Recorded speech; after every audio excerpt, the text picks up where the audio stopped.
நள்ளிரவில் 100 கிலோமீட்டர் வேகத்தில் போய்கிட்டு இருந்த காரு திடீர்னு நின்றுச்சான்.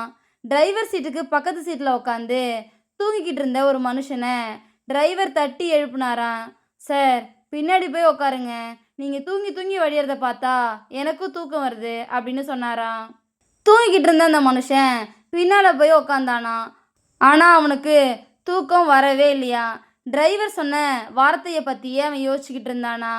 பல நேரங்களில் நம்மளுடைய செயல்பாடுகளும் கூட இருக்க நண்பர்களை பொறுத்து தான் இருக்குது. சுறுசுறுப்பான மனிதர்கள் பக்கத்தில் இருந்தால் நம்மளும் சுறுசுறுப்பாக மாறுவோம். சோம்பேறிகள் பக்கத்தில் இருந்தால் நம்மளும் சோம்பேறியாக மாறுவோம். உங்கள் பக்கத்தில் இருக்கிறவங்க யார் அப்படின்னு உங்களுக்குள்ளேயே ஒரு கேள்வி கேட்டு பாருங்கள். லட்சியமே இல்லாதவங்கள நண்பர்களாக ஏற்காதீங்க. லட்சியமும் அதை அடையணும்னு தினமும் போராடுறாங்க இல்லையா, அவங்கள தேடி உங்களுடைய நண்பர்களாக மாற்றிக்கோங்க. அதுதான் இந்த கதை நமக்கு சொல்லுது.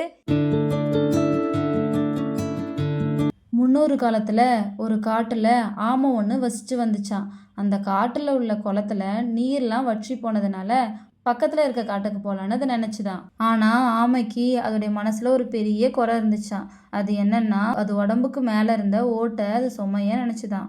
ஓடு ரொம்ப சுமையாக இருக்குது, இது மட்டும் இல்லைன்னா நான் ரொம்ப நிம்மதியாக இருப்பேன் அப்படின்னு அந்த ஆமை நினச்சிதான். தன்னோட மேலே இருக்க ஓட்டை கழட்டி எரிஞ்சிட்டு நிம்மதியாக நடந்து போகலாம் அப்படின்னு அது நினச்சிதான். ஆனால் அது ஒரு கடுமையான வெயில் காலமா. கொஞ்ச நேரம் வெயிலில் நடக்கவே அந்த ஆமையெல்லாம் முடியலையா.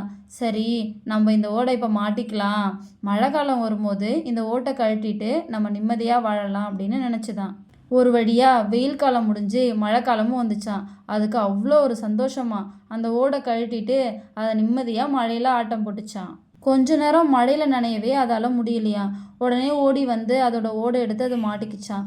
குளிர்காலம் வரும்போது இந்த ஓட்டை கழட்டி போட்டு நிம்மதியாக இருக்கலான்னு குளிர்காலத்துக்காக காத்திருந்துச்சான். குளிர்காலமும் வந்துச்சான். ரொம்ப சந்தோஷத்தில் அதோடைய ஓடை கழட்டிட்டு சந்தோஷமாக காட்டில் நடந்துட்டு இருந்துச்சான். பகல் ஃபுல்லாக சந்தோஷமாக இருந்த ஆமை இரவில் அதால் முடியவே இல்லையா.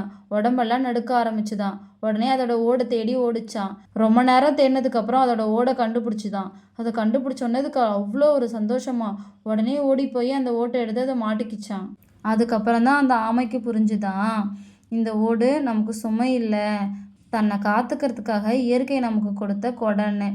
அதுக்கப்புறம் ஆமை அதோடைய ஓட்டோட சந்தோஷமாக வாழ ஆரம்பிச்சுதான்.